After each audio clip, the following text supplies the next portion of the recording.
அட்டகாசமான சுவையில் அவல் வச்சு ஒரு கொழுக்கட்டை ரெசிபி தாங்க பார்க்க போகிறோம். அவ்வளோ சாஃப்டாக டேஸ்டியாக இருக்கும். மிஸ் பண்ணாமல் இதை ட்ரை பண்ணி பார்த்துருங்க. எப்படி செய்யுதுன்னு பார்க்கலாமா? இதுக்கு முதல்ல ஒரு பவுலில் ஒரு கப் அளவுக்கு வெள்ளை அவல் எடுத்துக்கோங்க. நீங்கள் சிகப்பு பவுல் கூட யூஸ் பண்ணிக்கலாம். இது தண்ணி ஊற்றி நல்லா வாஷ் பண்ணிவிட்டு அதுக்கப்புறம் இது கூட தண்ணி சேர்த்துக்கோங்க. நல்லா முழுகிற அளவுக்கு தண்ணி சேர்த்துட்டு ஒரு 20 நிமிஷம் ஊற வச்சிடலாம். 20 நிமிஷம் கழிச்சு பாருங்கள், அவல் நல்லா ஊறி வந்துட்டுருக்கும். இப்போ இதில் கொஞ்சம் கூட தண்ணி இல்லாமல் நல்லா பிழிஞ்சு எடுத்துகிட்டு ஒரு பவுலில் மாற்றிக்கலாம். இது போல் உதிரி உதிரியாக இருக்குங்க.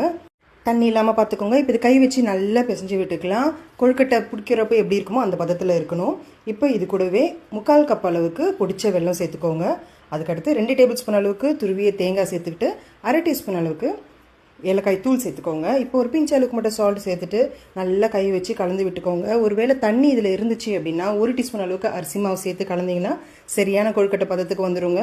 இப்போ இதை நல்லா கலந்து விட்டுட்டு கடைசியாக ஒரு 1/2 டீஸ்பூன் அளவுக்கு நெய் சேர்த்துக்கோங்க. நெய் சேர்த்துட்டு இதை நல்லா கலந்து விட்டுக்கோங்க. அவ்வளோதாங்க, கொழுக்கட்டை மாவு இப்போ நமக்கு ரெடி ஆயிடுச்சு. இது கொஞ்சம் கொஞ்சமாக எடுத்து கொழுக்கட்டை போல் நல்லா அழுத்தம் கொடுத்து இது போல் ரெடி பண்ணிக்கலாம். இட்லி பாத்திரத்தில் வச்சு 5லேருந்து 7 நிமிஷம் மட்டும் வேக வச்சிங்கனாலே போதும். வெந்து முடிஞ்ச பிறகு ஒரு 10 நிமிஷம் அப்படியே விட்டுட்டு அதுக்கப்புறம் பரிமாறுங்க. அவ்வளோ ருசியான சாஃப்டான ஒரு அவல் கொழுக்கட்டை ரெடி. கண்டிப்பாக மிஸ் பண்ணாமல் நீங்கள் ட்ரை பண்ணி பாருங்கள். பிடிச்சிச்சுன்னா லைக் பண்ணுங்கள். Thank you friends.